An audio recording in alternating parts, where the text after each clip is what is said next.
మా ఉద్యోగస్తుల పరిష్కరిస్తామని చెప్పేసి ఏం పరిష్కరించలేదు. తర్వాత 10 ఏళ్ళుగా మా పిఆర్సీని అమలు చేయలేదు. అలాగే మా యొక్క జీవోని అమలు చేయలేదు. మా ముఖ్యమైన డిమాండ్లు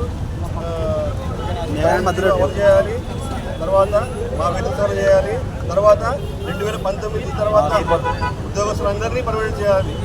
అందరికీ ఉద్యోగులు చాలా కంప్యూటరైజేషన్లో చాలా కీలక పాత్ర వహించి 2 పద్ధతులు తెచ్చిన అబ్బాయిలు చాలా కృషి చేశారు కాబట్టి ఖచ్చితంగా వాళ్ళని పర్మినెంట్ చేయాలనేది మా యొక్క ముఖ్యమైన డిమాండ్. దాని తర్వాత పిఆర్సీ ఖచ్చితంగా అమలు చేయాలి. హెచ్ఆర్ పాలసీ అమలు చేస్తారు, పూర్తి స్థాయిలో అమలు చేయలేదు. హెచ్ఆర్ పాలసీ పూర్తి స్థాయిలో అమలు చేయాలి. తర్వాత డిఎల్ఎస్సి ఫండ్ ద్వారానే జీతాలు చెల్లించాలి. తర్వాత 36 జీవో ఖచ్చితంగా వెంటనే అమలు చేయాలి. ఇవి మా ముఖ్యమైన డిమాండ్లు. 62 సంవత్సరాలు కూడా అందరి ఉద్యోగస్తులు 62 సంవత్సరాలు పనిచేస్తున్నారు. మా ఉద్యోగస్తులు మొత్తం 60 ఏళ్ళే పనిచేయాలని గవర్నమెంట్ పెట్టింది. కానీ ఖచ్చితంగా మాకు 62 ఏళ్ళు కూడా చేయాలని మా యొక్క డిమాండ్ చేస్తున్నామండి. మీ పేరు? జిల్లా అధ్యక్షుడు బిహారీ భాష.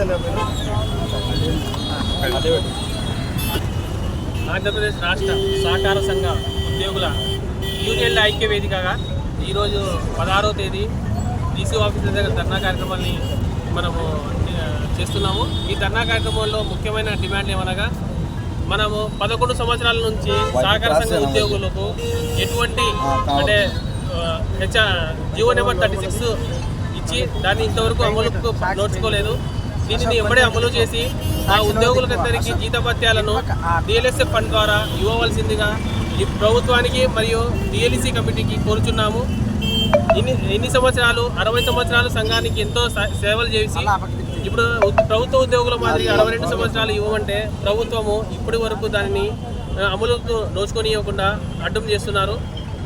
సహకార సంఘాల్లో పనిచేస్తున్న 2019 తర్వాత చేరిన యువకులు ఇప్పుడు భారతదేశంలోనే ఆంధ్రప్రదేశ్ని 1వ స్థానంలో నిలిచిన కంప్యూటరైజేషన్లో ముఖ్య పాత్ర పోషించినది 2019 తర్వాత చేరిన ఉద్యోగస్తులు మాత్రమే.